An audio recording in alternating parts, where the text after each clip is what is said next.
What's going on, guys? Welcome back to the channel, Pete's Carport, and welcome back to part 3 of what I want to call our C32 AMG revival series. So our first one, we took care of the interior, and man, that was a mess. I will link those videos below, because part 2 we took care of the exterior, but we kind of got left with some things that need to be done that I was trying to finish on that episode. Main thing is we took it down to get aligned, and we were told the struts were bent, and I think the tie rod was bent. So I went ahead and changed out the control arms and tie rod, and I pulled the strut from this. I'm going to come right back to that.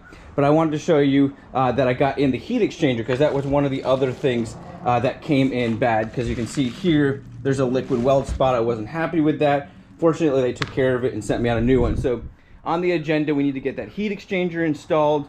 I got some brackets that go up under that allow the front bumper to be mounted properly. They actually go right up in this wheel well here, and they mount the bumper a little bit better. And then back to the struts. So I'm going to show you guys how to remove these struts, because I went down to LKQ to pick up headlights, and I ran across a C55 AMG, and I was in the middle of working on the struts, which I have the one over here, and they were kind of right. It wasn't a bent strut, but the damage was up in this upper part here, and there's a kind of a bearing boot, and this thing is put in with a special tool. You can get them from FCP Euro, but at that point you're changing out this upper boot. I had ordered in some new struts that didn't come with the spring or the upper boot, and I had already spent 280 bucks approximately, and I was looking at another 200 bucks for these upper boots. And I said, you know what, screw that, I'm going to send that back. There's just so much work involved, and the amount of money I was going to spend was really not worth it for this type of car. This car has 270,000 miles, and I know the C55 was a low mileage vehicle based on the way the components looked and the way the vehicle just looked overall. Unfortunately, somebody already taken the motor and a bunch of things very quickly. But I was able to get these struts. So these struts should fit right in, and they look really nice. I won't have to change anything on them. Like I said, it looked like a low mileage vehicle. And so I think we lucked out for 70 bucks versus possibly spending over $300 just to get those other ones working again. So we'll be throwing those in. It's very easy if you're just doing the struts. There's a bolt here, and then there's two down here. I'm sorry, a bolt here, and then two down here, and then you have your sway bar link coming to here. So you just got to take those off. Pulls forward, so you have an upper bolt here that you'll be able to access by opening up the hood. It'll be right there, and I'll show you guys that. And really, it just falls forward and pulls right out. So very, very easy. It took me like 45 minutes to get both of these out at LKQ. So that should be quick. Hopefully before the end of the video, I'm going to go over the total cost of all of this. So that's probably one of the main things I want to do on this video, is just get this car aligned, get it running good, and then go over the total cost that we've invested, and just kind of do another walk around before ending the video. So let me get set up. I'll show you guys quickly how to take off this strut in case you're needing to do that. We'll swap those out. We'll get the car put back together. We'll get the heat exchanger in and take it down to get in alignment. And then we'll go over what we've spent on this vehicle to get it running and looking the way it does. Okay, so let's quickly go through how to remove your strut and spring. It's pretty easy. There's your 4 main things that need to happen down here. So you've got this bolt right here, which this one happens to be an Allen key with a nut on the end. The one on the AMG was a Torque style socket, so it might be different than this on yours. And then we're gonna go underneath here, come around this side, and you're gonna see your 2 bolts up in there. One on that side and one on that side. All right, and then what we're going to do, I think those are 19 millimeters. That first one I believe was 21 millimeters. And then you're going to take off your sway bar link up top here. That is it for underneath here. That is all you need to take off. Once we get those off, we can pull this part forward. This will swing forward, and we can undo our 21 millimeter bolt up here. Now make sure you know how this plate goes on, because I know on some cars, I'm not sure about this one, but this does matter. So we're going to keep that in the same place. We marked it. We know how that plate goes on. Really putting it in, I just got done doing the other side, is kind of just reversing everything. And there is a groove in your upper boot here. I'll show you guys that when we slide it in. I'll show you quickly how to pull this thing out of here. You don't have to worry about the spring being compressed when taking it out, because there is a lock nut underneath there, and that's what requires that special tool. So you can just pull this out safely. So let's do that. Okay, now I'm gonna pull the sway bar link out. I can now pull this forward and out of the strut. As you can see, it will come completely out of the strut. Now all we've got left is this bolt up here. Go ahead and grab the impact. This is a 21. Let's see if I can get this one hand.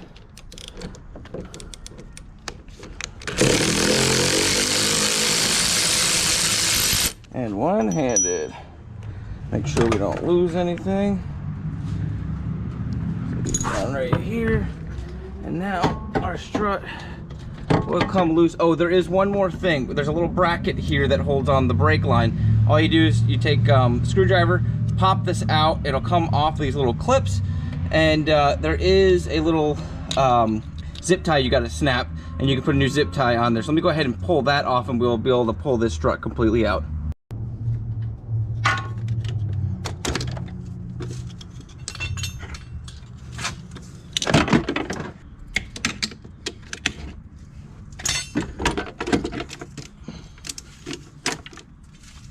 Okay, so let's talk about something I almost completely forgot about. I mentioned in the last video my goal was to lower this car a little bit in the front since the rear was already lowered. Now, when I pulled these shocks, I noticed that they seem to be a little bit shorter, and the springs themselves say AMG on them.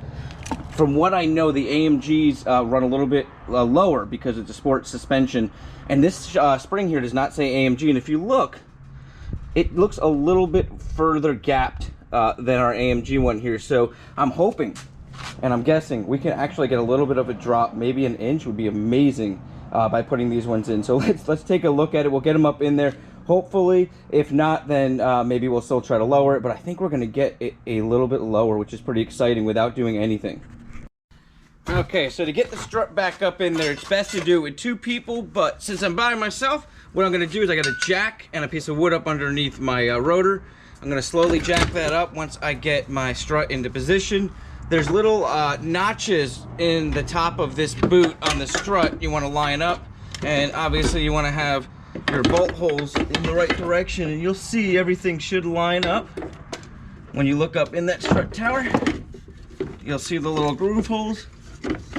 What I'm going to try to do is wedge this and then get up there and see if I can get the top of this bolted in first.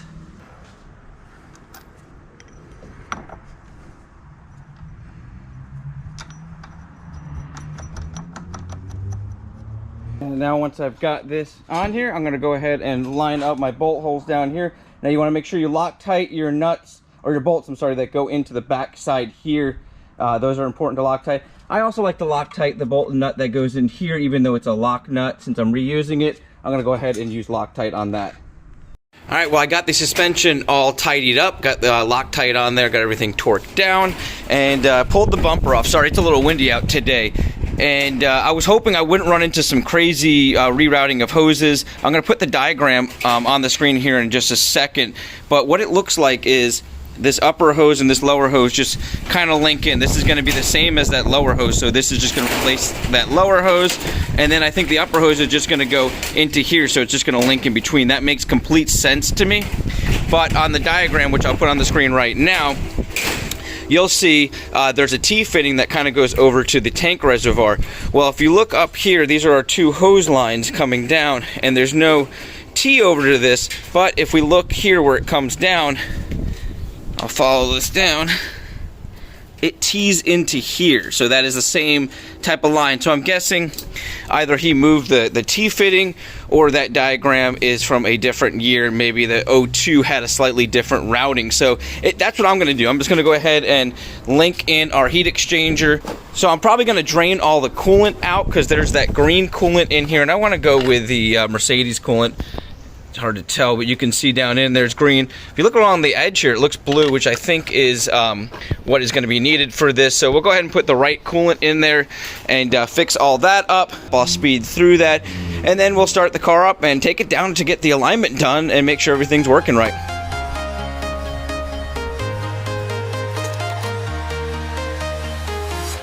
I'm walking alone, the streets are empty. The only thing I can see is my own silhouette. I'm getting stronger, step by step. heart, there's no time for regrets. I've been flying from town to town, from London to Taiwan. I've been all around the globe trying to protect your soul. We are heroes tonight. We will fly above the sky. We are heroes tonight. Yeah. We are heroes tonight. We will fly above the sky. We are heroes tonight. Well, as you guys saw, the heat exchanger that I installed, which was the better of the two, the one without the JB Weld repair, ironically leaked. I think it just had a crack towards the end cap on there. That's a very common thing with these. Fortunately, I contacted the seller right away. It was an eBay purchase, and he credited me back the entire purchase, knowing that I first received one that had a JB Weld repair, and then I received one that was just bad. And I know they have to deal with this sometimes. I mean, I would love to have been able to fix it, but I also know 150 bucks is a lot for a broken piece when I can get the real replacement, which is what I want to do, is the upgraded version for right around $400. So the goal now is, ironically, I got the one that was JB Weld repaired, installed, putting more coolant in, and we're good. I even went ahead and bled this system. Now there's a ton of different ways you can do this, I guess, and I just found a forum and I kind of followed it. I can't really explain it. It was kind of strange. I had to pinch this line here. It said to pinch this line and run the pump. Well, my pump's running off of a secondary wire because the main wire is not receiving any power. Long story there, but I end up soldering it back together that way so I can actually turn my ignition key, get this pump to turn on. And so I kind of did that, and then I ran it for like 25-30 minutes, and it did not overheat, not even close. So I think we're good. Oh, and the coolant that I use, let me go grab that. So this is the coolant that I use. I ended up buying 2 of the gallons here. This is the Peak, specifically for Mercedes. It's blue, which is what the Mercedes one comes. And I really like the Peak, so I go with this whenever I have to fill any of my cars pretty much, especially my wife's BMW and my Mercedes. They use the same exact one. So I like this Peak stuff. So I ended up basically kind of doing a semi-flush, because when we first put that heat exchanger in, I had to pull that off and drain all that fluid out. And I saved that, but I'm going to go ahead and filter it out because there was a lot of dirt and debris in there. So I went ahead and then put some fresh fluid in. So now we've got really fresh fluid in there, and everything seems to be running great. So other than that, what I need to do now is get this bumper back on, get those new bumper pieces that go inside the wheel well on there, and get it all tidied up. Then I can run down, get the alignment done, and we will then discuss the total cost spent on this car. And I'm excited because the next video, what I want to do is just clean down this engine bay. That'll probably be a quick video, and I got sponsored by Super Clean, so we're going to use Super Clean to really clean this down. I want to do a couple different things to the motor, dress it up a little bit, nothing crazy. And then I want to take this thing down completely stock, because now it's got the stock heat exchanger and everything else is 100% stock, and do a dyno run. Let's see what this car with almost 270,000 miles will do on the dyno, and then we're going to do some modifications and bring it back to the dyno. So those are the upcoming videos, so stay tuned. I'm going to get all this put back together, get it aligned, and I'll come back and tell you guys what the total spent so far is. Well, guys, unfortunately, the C32 is back up on the lift, and I have not been able to get it aligned because I ran into 2 more problems. I almost feel like it's never ending. Now, one of them I've already fixed. Let's talk about that one first. Let's hit the positive note. Well, as you guys know, if you saw the first couple of videos where I got this car, the main thing that was wrong with it was the this top here, which is your sending unit, was broken on the main feed, which goes to the fuel pump. So this is a lot different than any of the other C-classes, including the C55. This has a completely different sending unit and a completely different fuel pump from any of the other ones that I know of. And mine had broke here, so I wanted to fix it because it was a $250 part to replace. And I ended up getting this 90-degree hose line, and that seemed to fix it. Just moving the car around, had no more issues until I went to fill it up, and I realized I had put this cap on, and I put it on a little crooked, and it never sealed. So not a big deal. I had to clean up a big mess of gas that poured out of here, but I got this nice and sealed on there. It's nice and tight. Redid everything, kind of cleaned it up, so that is fixed now. Another positive note, the car is driving 1,000 times better. So I will be able to drive this over now to get the alignment done. The alignment is really close, actually. It's not too off. So that is really good news. And the whole front end just feels a lot better. Now, here's the bad news. I was starting to hear a grinding or clicking noise coming from the rear. It almost sounded like when you get the dust shield bent and the rotor's hitting it, because it was kind of like a kick.